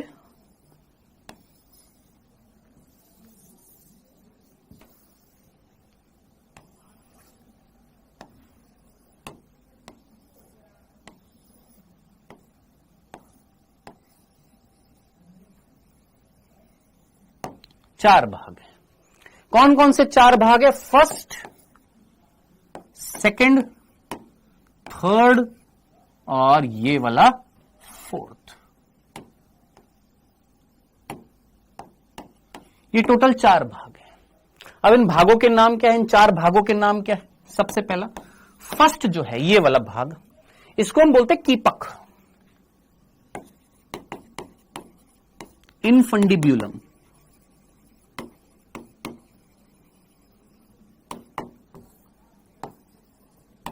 क्या बोलते हैं? कीपक बोलते हैं, इनफंडिब्यूलम बोलते हैं। ठीक है, ये वाला भाग जो कीप के आकार का होता है। किस आकार का होता है? कीप के आकार का होता है। कीप देखिए आपने, फनल इस तरीके से, ये कीप शेप होती है, कीप होती है इस तरीके से, ये कीप आकार का होता है। तो कौन है कीप आकार का? ये जो भाग जो होता है इसको हम बोलते हैं कीपक। अंग्रेजी में क्या बोला? इनफंडिब्यूलम। दूसरा, ये जो कीपक जो था, इस कीपक के किनारे जो हैं, क्या वो उंगली नुमा संरचना बना रहे हैं? हाँ सर, ये उंगली नुमा संरचना बना रहे हैं। इन उंगली नुमा संरचनाओं को हमने नंबर दिया सेकंड। कौन है ये सेकंड? ये जो सेकंड भाग जो है इसका नाम है झालर, अंग्रेजी में फिम्ब्री। अरे ये वाला, ये जो सेकंड जो है इसको हमने बोला झालर। ठीक है, तो यहां तक का पोर्शन कीपक, उंगलीनुमा संरचना है झालर। अब ये मेजर पोर्शन, सबसे बड़ा पोर्शन ये वाला, ये पूरा भाग जो है, ये पूरा भाग, सबसे बड़ा भाग, ये वाला भाग जो है इसको हम क्या बोलते हैं? तुम्बिका।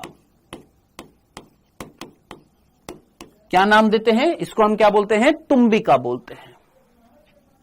तीसरा भाग तुम्बिका, एम्पुला। और चौथा भाग जो है, लास्ट पोर्शन जो, ये चौथा पतला सा, बिल्कुल पतला सा जो आपको दिखाई दे रहा है, ये जो है इसको हिंदी में बोलते हैं संकीर्ण पथ। क्या बोलते हैं? संकीर्ण पथ। इंग्लिश में बोलते हैं इस्थमस। और डिटेल में जाते हैं तो और भी पोर्शन होते हैं। ये लास्ट वाला पोर्शन जो होता है इसको कॉर्नुआ बोला जाता है। क्या बोला जाता है? कॉर्नुआ, जो गर्भाशय में खुलता है। इसकी कोई जरूरत नहीं है। तो मेजरली आपके 4 पोर्शन हैं। किसके? इस फैलोपियन नलिका के 4 हैं। सबसे पहले कीपक, जो कीप के आकार का है, जिसके आगे उंगली नुमा संरचनाएं बन रही है, झालर, जो किसको पकड़ने का, ये देख, जैसे ये मेरा हाथ है, ठीक है, ये इस तरीके से, ये इस तरीके से था, यूं। अब ऐसे तो कैसे घुमाऊं, मतलब समझने की कोशिश कर रहा है। यहां पर अंडाशय है, उस अंडाशय से क्या निकलेगा? अंडाणु निकलेगा। अंडाणु यहां पर जब निकलेगा तो ये जो उंगली नुमा संरचनाएं हैं, ये इसको क्या कर लेंगी? पकड़ लेंगे और पकड़कर अंदर डाल देंगे। किसमें? कीपक में। अब फिर कीपक से होता हुआ ये कहां पर पहुंचेगा? तुम्बिका में पहुंचेगा, जहां पर क्या होगा? निषेचन होगा। तो अभी मैंने सिंपल ये 4 वर्ड बोले हैं, ये 4 भाग हैं किसके? फैलोपियन नलिका के। अब आगे बढ़ने से पहले 2-3 चीजें हैं जो यहां पर समझानी है। 2-3 चीजें यहां पर आपको बतानी पड़ेंगी। अब वो 2-3 चीजें क्या क्या है, ध्यान से सुनना। 3 बिंदु हैं जो आपको बताने हैं। सुन, पहला वर्ड है पेरिटोनियम, क्योंकि ये मिलेगा जब तुम नोट्स पढ़ोगे तो वहां पर ये मिलता है, पेरिटोनियम। दूसरा जो वर्ड है उसको हम बोलते हैं सीलोमिक एग, हिंदी में भी अभी लिख रहा हूं। और तीसरा, निषेचन कहां पर होता है? निषेचन कहां पर होता है इस फैलोपियन नलिका में? ये 3 चीजें मेरे को बतानी है बस यहां पर, ठीक है। सबसे पहले हम पेरिटोनियम की बात करते हैं। सर ये पेरिटोनियम क्या होती है ना? ठीक है, सबसे पहले हम किसकी बात करते हैं? पेरिटोनियम की बात करते हैं। सर ये पेरिटोनियम क्या होती है? चल मेरे भाई ध्यान से देखना, ध्यान से सुनना, समझने की कोशिश करिएगा। मान लो ये मेरा शरीर है, रोबोट टाइप का, सिर्फ समझाने की बात कर रहा हूं तो प्लीज गलत वे में मत निकालना, ठीक है। ये कौन है बेटा? ये हमारा इस तरीके से ये वाला हेड है, ये नेक है, ये थॉरेक्स है, ये एब्डोमेन है और ये पेल्विस है। जानते हैं, कोई तकलीफ नहीं थी। ये वाला हेड, शीर्ष, ये वाला नेक, ग्रीवा या गर्दन, ये वाला थॉरेक्स, वक्ष, ये एब्डोमेन, उदर और ये पेल्विस। ठीक है सर, ये हमने पहले भी पढ़ा हुआ था, फिर से रिपीट हो गया, कोई बात नहीं। अब इधर देखिएगा, ध्यान से सुनिएगा पर्टिकुलरली। हाँ जी,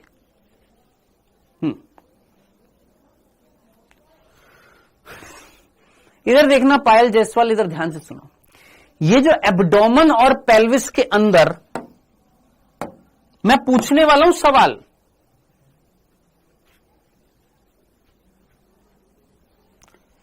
छोटू जाटव कह रहा है सर कभी कभी आपकी इंग्लिश की राइटिंग समझ में नहीं आती है, कभी कभी 2 दिन पहले के लेक्चर में समझ ही नहीं आया कुछ। वेल डन, बहुत बढ़िया।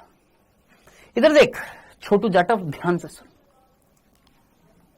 नहीं आती है बेटा, नहीं आती है, क्योंकि तुम्हारी अंग्रेजी बहुत कमजोर है छोटू जाटव। इधर देख, ये बेटा ये एब्डोमेन था और ये कौन था बेटा? पेल्विस था। जरा सोच, क्या मैं ये जो हरे रंग की जो दीवार जो है, क्या मैं इसको देह भित्ति बोल सकता हूं? देह भित्ति, जिसको हम अंग्रेजी में बोलते हैं बॉडी वॉल। क्या बोलते हैं? देह भित्ति, बॉडी वॉल बोलते हैं। ठीक है, नवजोत सिंह कह रहा है सर आप खुलकर समझाइए। Very good. लो एक मिनट, एक काम कर, कपड़े उतार देते हैं, खुलकर समझाते हैं आपको। हैं, मजाक चल रहा है, मजाक चल रहा है तुम्हारा। और कैसे खुलकर समझाएं तुमको? बंद होकर सबमिट कर समझा रहे हैं तुमको? पगला जाते हो क्या? पढ़ते पढ़ते पगला जाते हो, दिमाग हिल जाता है, रोज डिस्टरबेंस है, हिला पड़ा है दिमाग।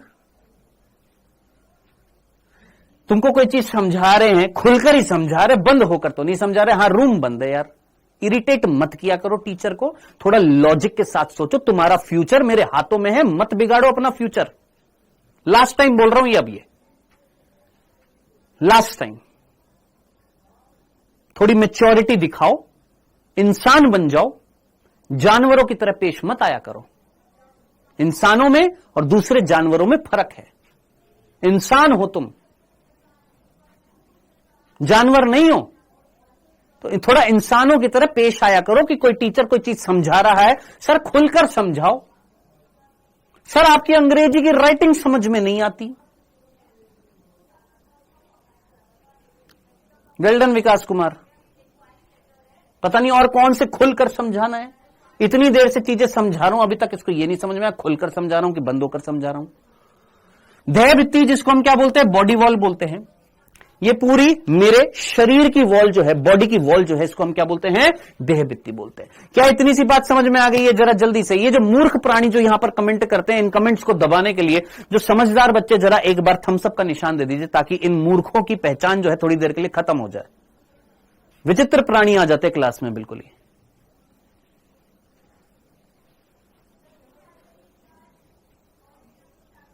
हाँ जी, देहभित्ति समझ में आ गया। चलो अब मैं तुमसे बोल रहा हूं,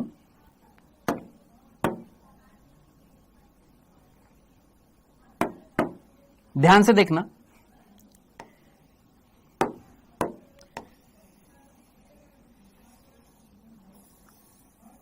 और बताना मुझे, एक आवरण है जो देह भित्ति के अंदर है, लाल रंग का एक आवरण है जो देह भित्ति के अंदर है। ठीक है, आगे बढ़ने से पहले फटाफट जरा सोचना, क्या इस खाली जगह को, ये जो खाली जगह है, क्या मैं इसको उदर गुहा बोल सकता हूं?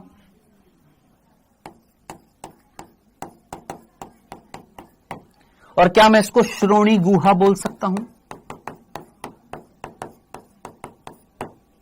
बताइए, क्या इसको मैं उदर गुहा बोल सकता हूं? क्या मैं इसको श्रोणी गुहा बोल सकता हूं? इसको उदर गुहा, इसको श्रोणी गुहा। उदर के अंदर जो खाली जगह उदर गुहा, श्रोणी के अंदर खाली जगह श्रोणी गुहा। ठीक है, अब आप मुझे बताइएगा, मैं जो वर्ड बोलने वाला हूं, देखो फील करो उसको, मीनिंग को समझो। क्या उदर गुहा की कवरिंग तुमको एक स्तर से होती हुई दिखाई दे रही है जो लाल रंग की है? बोल हां कि ना। फिर से सुन, क्या तुमको उदर गुहा, सामने देख, इधर देख, क्या तुमको उदर गुहा और श्रोणी गुहा की कवरिंग एक लाल रंग के आवरण से दिख रही है? दिख रही है? हां, यही कवरिंग, यही स्तर जो उदर गुहा और श्रोणी गुहा का अस्त्रीकरण कर रही है, उसकी कवरिंग कर रही है, इस लेयर को बोला जाता है पेरिटोनियम।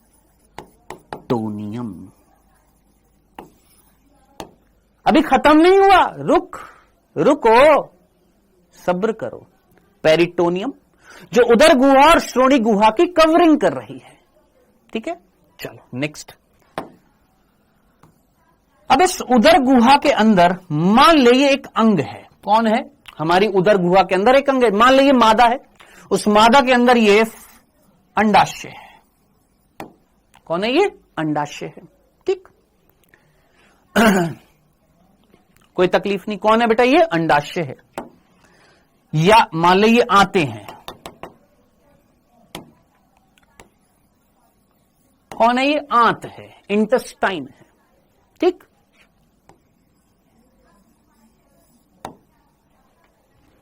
अब मुझे बताओ, क्या आपको वापस से एक लाल रंग का आवरण दिखाई दे रहा है जो उदर गुहा के अंदर जो अंग मिल रहे हैं उनकी कवरिंग कर रहा है? क्या सर समझ में नहीं आया? मैंने कहा लिख देता हूं यार, लिख देता हूं, कौन सी बड़ी बात है। पहला बिंदु, उदर गुहा और श्रोणी गुहा का अस्तर, अस्तर मीन्स कवरिंग। देख यहां पर देख, एक रचित नाम से बालक क्या कह रहा है, सर दिखाई नहीं दिया। मैंने कहा ले मेरे भाई, मेरे पास जुगाड़ है तेरे को दिखाने का। ये देख, क्या तेरे को हरे रंग की दीवार दिखाई दे रही है रचित? क्या इस हरे रंग की दीवार को मैंने बॉडी की वॉल बोला? शरीर की दीवार हरे रंग की। ठीक है, ये कौन सी खाली जगह थी? यहां पर जो खाली जगह थी उदर गुहा, यहां पर जो खाली जगह है श्रोणी गुहा। ठीक है, अब आप मुझे बताइएगा, ये जो उदर गुहा है उसकी अंदर से कवरिंग कौन कर रहा है? बाहर से नहीं, अंदर से। ये उदर गुहा है, इसकी अंदर से कवरिंग कौन कर रहा है? एक स्तर कर रही है लाल रंग की, हां, इसको मैंने पेरिटोनियम बोल दिया। ये जो श्रोणी गुहा है, इसकी अंदर से कवरिंग कौन कर रही है? सर, एक स्तर जिसका नाम है पेरिटोनियम। डन। अब मैं दूसरा बिंदु बोल रहा हूं, उदर गुहा के अंदर जो अंग हैं और श्रोणी गुहा के अंदर जो अंग है, उनकी जो कवरिंग कर रही है वो भी कौन? पेरिटोनियम। खत्म, खल्लास। इतनी सी बात समझानी थी। तो यहां पर लिख दिया उदर गुहा और श्रोणी गुहा का अस्तर। दूसरा बिंदु, उदर गुहा एवं श्रोणी गुहा में मिलने वाले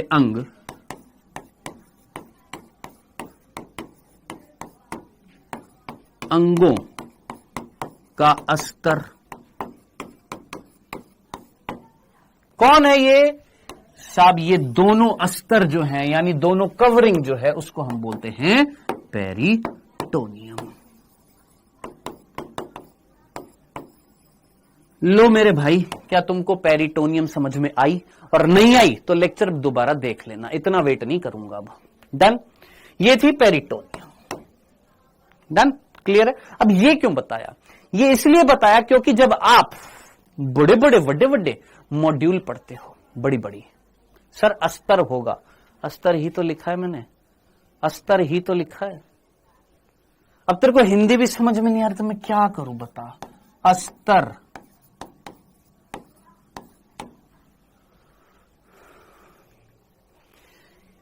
ये पेरिटोनियम वर्ड क्यों आया? ये पेरिटोनियम शब्द क्यों आया? ये पेरिटोनियम शब्द इस वजह से आया क्योंकि यहां पर जब आप पढ़ेंगे क्या, ये कीपक और ये झालर कहां पर मिलते हैं? पेरिटोनियम गुहा में मिलते हैं। ये वर्ड मिलेगा आपको मॉड्यूल्स में, ये पेरिटोनियल गुहा में मिलते हैं। अब आप बोलेंगे सर पेरिटोनियल गुहा का मतलब बता मुझे। ये पेरिटोनियम थी, हां सर।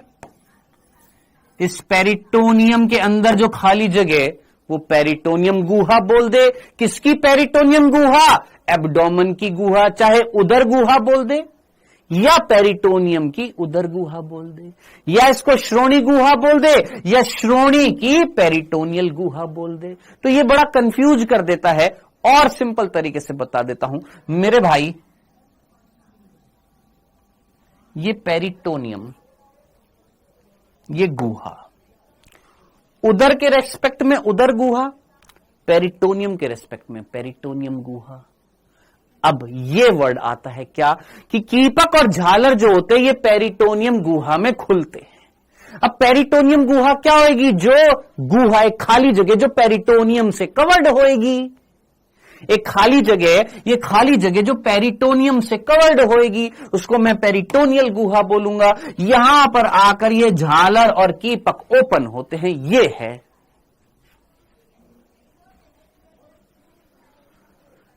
अब एक कह रहा है सर ये मेल और फीमेल दोनों में होती है। हां बेटा, एब्डोमेन मेरे अंदर भी है, एब्डोमेन मादा में भी है, उदर गुहा मेरे अंदर भी है, उदर गुहा मादा में भी है, लेकिन फैलोपियन नलिका मेरे अंदर नहीं है। किसमें है? मादा में है।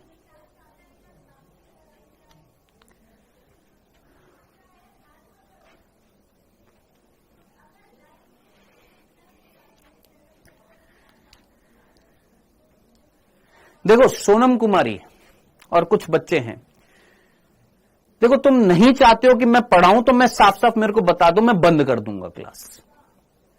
या तो चुपचाप पढ़ाने दो, डिस्टर्ब मत करो। सर हिंदी में अस्तर कर दिया, ये अस्तर कर दिया, ये अस्तर आना था, अस्तर आना था, ये अस्तर आना था, ये स्तर आना था। ये चीज नहीं चलेगी बेटा। ये अब 1-1.5 महीना होने को आया है और अब अभी भी अगर आप लोग इस तरीके से परेशान करेंगे ना, लिटरली मैं पिछले 1-2 बैचेस में बंद कर चुका हूं अपनी क्लास। अगर इस तरीके से परेशान किया ना बेटा, एक टीचर फ्रस्ट्रेट हो जाता है। लगातार अगर उसको तुम पिंच आउट करते जाओ, करते जाओ, करते जाओ, करते जाओ, करते जाओ।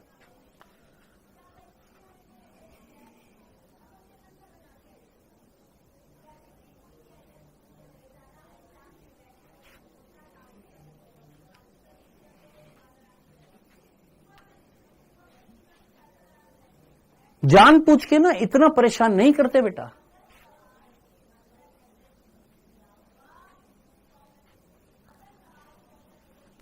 मेरा भी एक नेग्लेक्ट करने का एक पेशेंस होता है, मैं भी नेग्लेक्ट करता हूं, लेकिन थोड़ा तो समझो ना बेटा।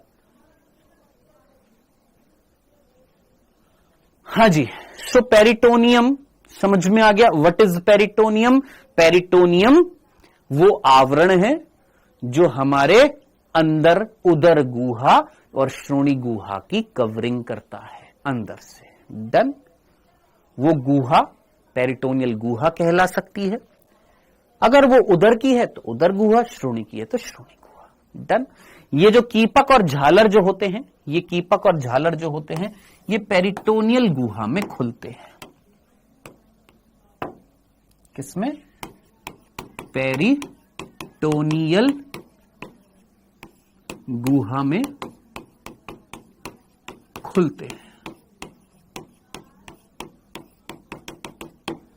सिर्फ इतना सा बताना था कि पेरिटोनियल गुहा में खुलते। तो पेरिटोनियल गुहा क्या है? एक खाली जगह, ये खाली जगह जो पेरिटोनियम से आवृत है। अस्तर हटा दूं, आवृत लिख दूं, तब समझ में आ जाएगा। आवृत, अस्तर हटा देता हूं, आवृत। और आवृत भी समझ में ना आए तो आवरण।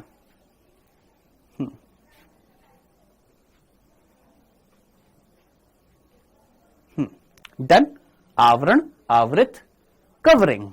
ठीक, क्लियर है? डन डना डन।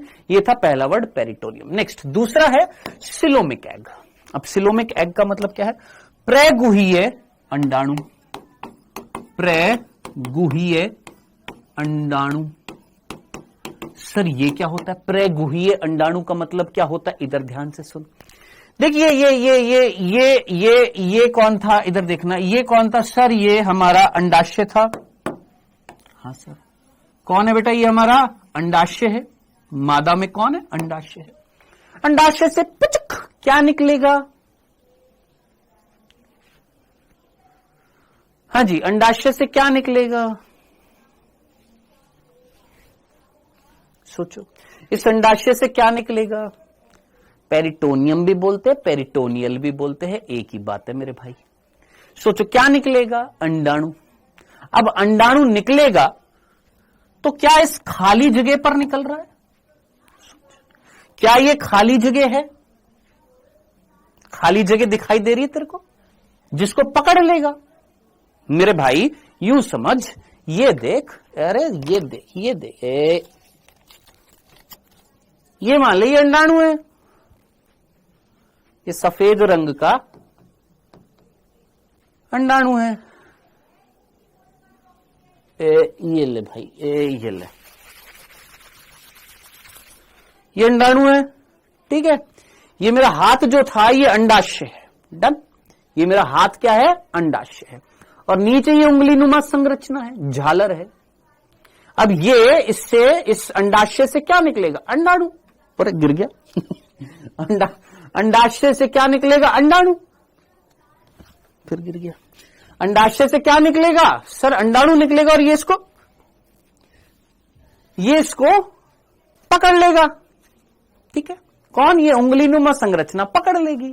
तब आप मुझे बताइएगा सोच समझकर, क्या यहां पर अंडाशय से जो अंडाणु निकल रहा था वो एक खाली जगह में निकला जिसको पकड़ा गया? ये अंडाशय से जो अंडाणु निकला क्या वो एक खाली जगह में निकला? हां सर। और ये जो खाली जगह जो है इसको बोला जाता है अंग्रेजी में सीलोम। इसको क्या बोला जाता है? सीलोम कहा जाता है। क्या कहा जाता है? सीलोम कहा जाता है, प्रगुहा कहा जाता है। आया समझ में? आया समझ में? बोलो बोलो बोलो, जल्दी बोलो। फिर से बोलूं? वापस से सुन। क्या बोला मैंने? वापस से सुन, इधर देख, ध्यान से देख, प्लीज देख।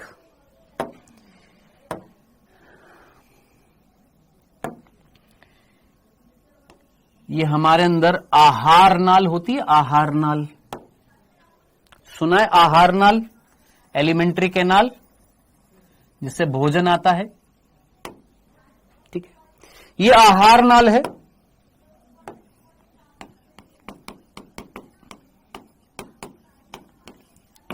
और ये देह भित्ति है। इन दोनों के बीच में ये जो खाली जगह जो मिल रही है, ये पूरी खाली जगह जो है, इस खाली जगह को क्या बोला जाता है? सीलोम कहा जाता है। क्या कहा जाता है? सीलोम। प्रगुहा। सर वापस से बोलो, क्या बोला मैंने? देह भित्ति और आहार नाल के बीच में जो खाली जगह मिल रही है उसको हम क्या बोलते हैं? सीलोम प्रगुहा। अब आप मुझे बताइएगा, यहां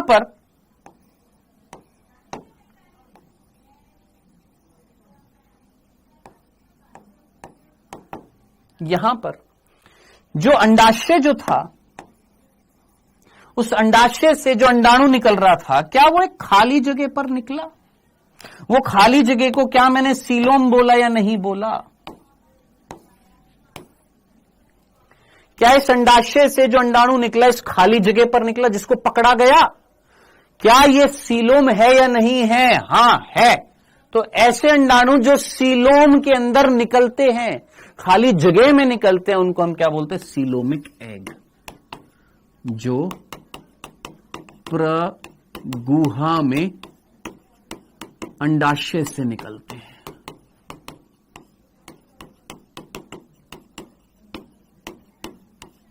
उनको हम क्या बोलते हैं? प्रगुहिकीय अंडे या सीलोमिक एग। तीसरा बिंदु, सर निषेचन कहां पर होता है? मैं सीधा सीधा बता देता हूं, हर बैच में बताता हूं। पहले की जो एनसीईआरटी जो थी, पहले की एनसीईआरटी जो थी, आप जाकर चेकआउट कर सकते हैं। 2018 से पहले की जो एनसीईआरटी थी, उसमें लिखा हुआ था पहले की एनसीईआरटी में कि एम्पुला इस्थमस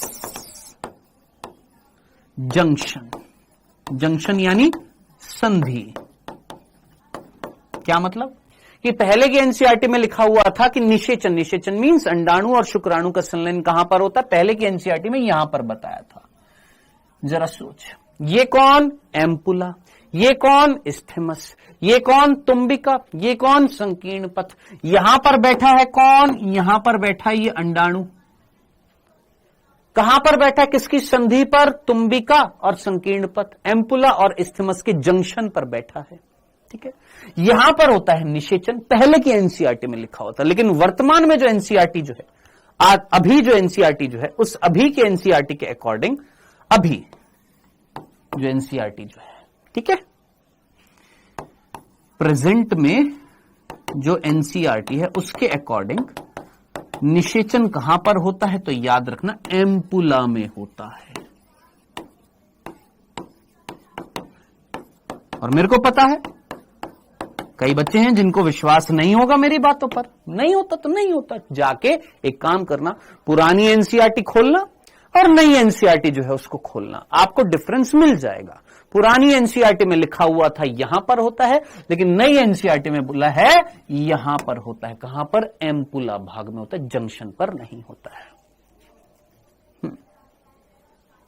ठीक है, तो अब आप मुझे बताइए निषेचन कहां पर होता है? सर निषेचन फैलोपियन नलिका में होता है। फैलोपियन नलिका में कहां पर होता है? एम्पुला यानी तुम्बिका में होता है।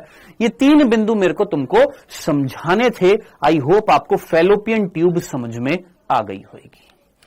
फैलोपियन ट्यूब थी। अब फैलोपियन ट्यूब के बाद में अगला जो टॉपिक आता है वो आता है गर्भाशय, यानी किसकी बात करते हैं? गर्भाशय। गर्भाशय जिसको हम क्या बोलते हैं? मैंने आपको चारों नाम बता दिए हैं। एक बालक बोल रहा है जो एनसीईआरटी में लिखा हुआ है वो बताइए, तो खुद एनसीईआरटी पढ़ और उसमें देख क्या लिखा हुआ है। गर्भाशय लिखा हुआ है, उसके अलावा मेट्रा, उसके अलावा हिस्टेरा और उसके अलावा वुम्ब भी बोला जाता है अंग्रेजी में, और यूट्रस आप जानते हैं नाम। ठीक है सर, ये सारे क्यों लिखे हैं? क्योंकि आप में से कितने बच्चों को याद आ रहा है आर्किडेक्टोमी? आप में से कितने बच्चों को ये शब्द याद आ रहा है आर्किडेक्टोमी? क्या था आर्किडेक्टोमी? जब शरीर से अंडाशय को जब शरीर से वृषण को निकाल दिया जाता है सर्जरी के थ्रू, तो उसको हमने क्या बोला था? आर्किडेक्टोमी। बोला था। तो एक वर्ड आता है क्या, हिस्टेरेक्टोमी। एक वर्ड आता है हिस्टेरेक्टोमी। अब खुद जरा सोच, हिस्टेरेक्टोमी, जहां पर तेरे को वर्ड दिखाई दे टॉमी, ए tomy tomy tomy tomy tomy tomy tomy, क्या tomy, vasectomy, tubectomy, hysterectomy, mastectomy, ठीक है जी, आर्किडेक्टोमी, क्या मतलब है? यहां पर टॉमी मीन्स क्या है? यहां पर कुत्ते का नाम नहीं है, यहां पर टॉमी का मतलब है सर्जिकल मेथड के थ्रू उस पार्ट को निकाल देना। तो हिस्टेरेक्टोमी क्या होएगा? हिस्टेरेक्टोमी में हिस्टेरा, हिस्टेरा वर्ड आ रहा है। ये हिस्टेरा वर्ड कहां से है? यहां से है। ये बताना जरूरी था। तो कुछ बोलने से पहले, अपना ज्ञान बांटने से पहले जरा मेरे द्वारा जो ज्ञान दिया जा रहा है जरा उसको सुन लिया करो। बिना फालतू में पंचायत मत किया करो क्लास में, अच्छा नहीं लगता है, ठीक है? जब तुम पैदा हुए थे तो तुमको उज्जू पुज्जू पुज्जू पुज्जू करने वाले जो रिलेटिव जब तुमको उज्जू पुज्जू कर रहे थे ना, तब मैं पढ़ा रहा था यहां पर। तो प्लीज थोड़ा सा इतना सा रिस्पेक्ट दे लो कि जब पढ़ा रहे तो ध्यान से सुन लो कि क्यों ये वर्ड बता रहा हूं, क्योंकि कोई रीजन होएगा बताने का।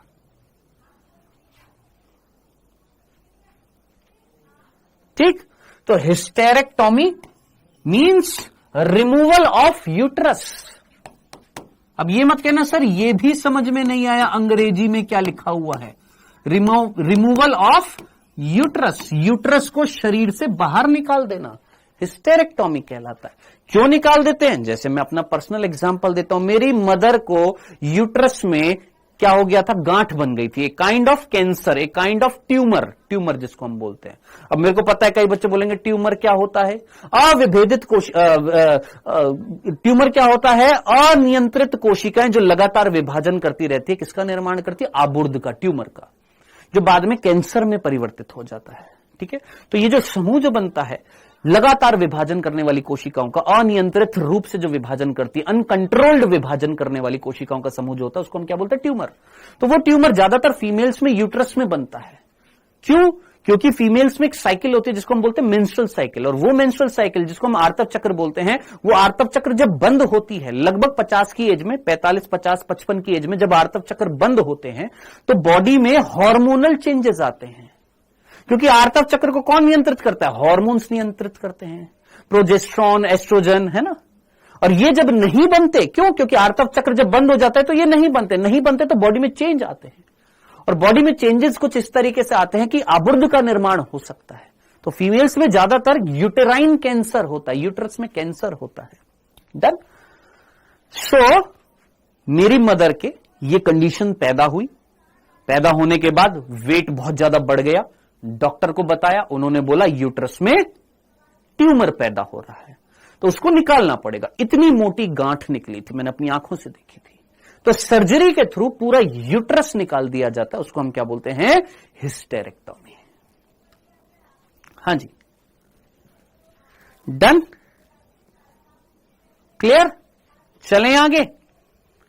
सर ओवरी में सिस्ट कैसे होते हैं, ये कैसे होता है? आएगा, सिस्टिटाइटिस ये भी पढ़ेंगे, इसी में ही पढ़ेंगे। ठीक है जी। हिस्टेरेक्टोमी, रिमूवल ऑफ यूट्रस, इतनी सी बात समझ में आ गई है। चल अब बात करते बेटा, ये जो यूट्रस जो होता है ये कैसी संरचना होती है? ये एक उल्टी नाशपाती के जैसी होती है। जैसे नाशपाती को हमने उल्टा कर दिया, देखिए नाशपाती ऐसी होती है, ऐसी होती है ना, खाइए ना आप लोगों ने नाशपाती, ऐसी तो होती है। अब अगर इसको उल्टा कर दें तो ये क्या बन जाएगा? यूट्रस बन जाएगा। ठीक है, तो यूट्रस कैसी होती है? इन्वर्टेड पियर शेप्ड बोलते हैं इसको, अंग्रेजी में क्या बोलते हैं? इन्वर्टेड पियर। इन्वर्टेड पियर, पियर क्या होता है? नाशपाती होती है ना, और इन्वर्टेड मींस उल्टा। अब कोई बच्चा बोलेगा सर हमको ये अंग्रेजी समझ में नहीं आ रही, इतनी तो समझनी चाहिए ना दोस्त। इन्वर्टेड, ठीक है दोस्त, इन्वर्टेड पियर शेप। क्लियर है? तो ये होता है गर्भाशय में। सिंपल से मैंने यहां पर 2 बिंदु लिखे हैं। ठीक है, अब ये गर्भाशय के 2 भाग होते हैं। क्या? ये जो गर्भाशय जो होता है इसके 2 भाग होते हैं।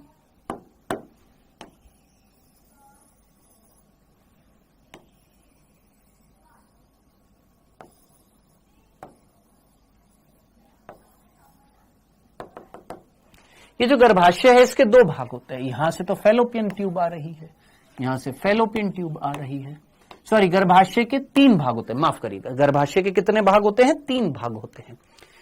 ये सबसे पहला भाग जो ऊपर की तरफ फूला हुआ सा है, अब ऊपर बोर्ड खत्म हो गया, नहीं तो ये ऊपर से फूला हुआ है जो आप इस तरीके से डायग्राम में देखते हैं, ये ऊपर से फूला हुआ भाग जो होता है। सर टाइम हो गया, मेरे को पता है अनिकेत। ये जो ऊपर से फूला हुआ भाग जो होता है इसको हम बोलते हैं फंडस, ठीक है। उसके बाद ये पूरा का पूरा पोर्शन, ये पूरा का पूरा पोर्शन, ये कहलाता है बॉडी। मैं भी हिंदी में भी लिखूंगा। फिर इसके बाद ये छोटा सा पोर्शन, ये कहलाता है सर्विक्स। तो टोटल कितने पोर्शन है बेटा जी आपके यूट्रस के? 3 पोर्शन है। सर हिंदी में फंडस, काय, ग्रीवा। तो कुल मिलाकर यहां पर 3 पोर्शन है, ठीक है। अब जरा सोचिए, लास्ट वाला जो पोर्शन है इसको हम बोलते हैं योनि। बस थोड़ी सी चीज सुन ले, फिर उसके बाद में बंद कर दूंगा, ठीक है। इतनी सी बात, हाँ जी, ठीक है। अब इतनी सी बात सुनने के बाद में बस इतना सा, थोड़ा सा बिंदु इतना सा सुन ले बस, फिर मैं उसके बाद क्लास बंद कर दूंगा। क्या तेरे को यहां पर ये 3 भाग जो है, ये 3 भाग ये हैं किसके? यूट्रस के। यानी ये पूरा पोर्शन यहां से लेकर यहां तक का क्या कहला रहा था? यूट्रस कहला रहा था, गर्भाशय कहला रहा था। और ये वाला पोर्शन जो है इसको हम क्या बोल रहे हैं? वेजाइना, योनि। ठीक है दोस्त, इतनी सी बात समझ में आ गई है? अरे पता है भाई, टाइम हो गया, मेरे को भी पता है। अभी 15 मिनट बाद क्लास स्टार्ट होगी, 5:45 पर होगी ना, तो 2-3 मिनट सुन लो यार, ठीक है जी। डन। अब इतनी सी बात सुनने के बाद में, समझने के बाद में, क्या आपको कोई जगह, 2 जगह दिखाई दे रही है जहां अंदर मुड़ाव दिखाई दे रहा है, अंदर की तरफ संकुचन दिखाई दे रहा है? अंदर की तरफ सोच कि अंदर की तरफ तेरे को संकुचन दिखाई दे रहा है, अंदर की तरफ 2 जगह पर, फर्स्ट सेकंड, 2 जगह दिख रहा है। जरा पहली जगह देखिए, पहली जगह, ये पहली जगह थी जहां पर संकुचन हुआ, ये दूसरी जगह है जहां संकुचन हुआ। दिखाई दे रहा है? हाँ सर, दिख रहा है। ये पहला संकुचन किसके बीच में मिल रहा है? गर्भाशय के काय और गर्भाशय की ग्रीवा के बीच में मिल रहा है। हाँ, दूसरा संकुचन देख, गर्भाशय की ग्रीवा और योनि के बीच में मिल रहा है। इनको बोला जाता है, इसको बोला जाता है इंटरनल ओस, इसको बोला जाता है एक्सटर्नल ओस। ये शायद नहीं समझ में आया होगा, लेकिन यही डायग्राम मैं आपको कल के लेक्चर में बताऊंगा, ठीक है। तो कल जब क्लास होगी, उस कल की क्लास में हम इसको आगे कंटिन्यू करेंगे बेटा, ठीक है जी। Okay, done.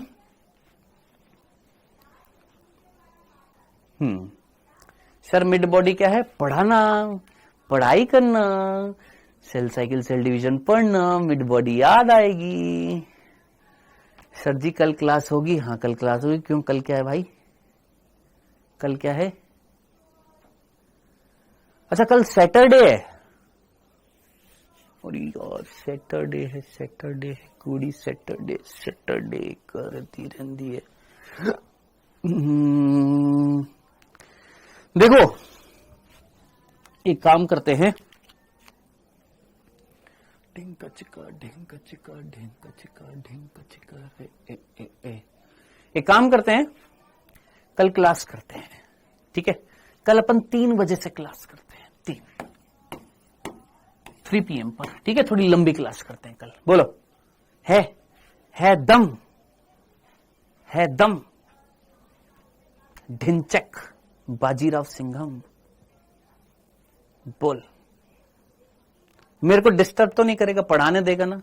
बोलो, पढ़ाने दोगे ना? उठपटांग चीजें तो नहीं पूछोगे? बताओ, उठपटांग डिस्टर्ब तो नहीं करोगे? पक्का बोलो, हो जाए? चलो। नहीं सर जी, गणेश गौतम कह रहे हैं नहीं। अच्छा डिस्टर्ब नहीं करेंगे, ठीक है। मेरे को कह रहा है कि, मेरे को लगा कह रहा है कि नहीं सर क्लास मत लो। अच्छा, कई बार वो समझ नहीं पाते ना यार, वर्चुअल वर्ड है, समझ में नहीं पाते कि कौन से प्रश्न का आंसर दिया था। चलो जी, ओके जी, ठीक है। तो मिलते हैं अपन कल 3 बजे। Bye, take care.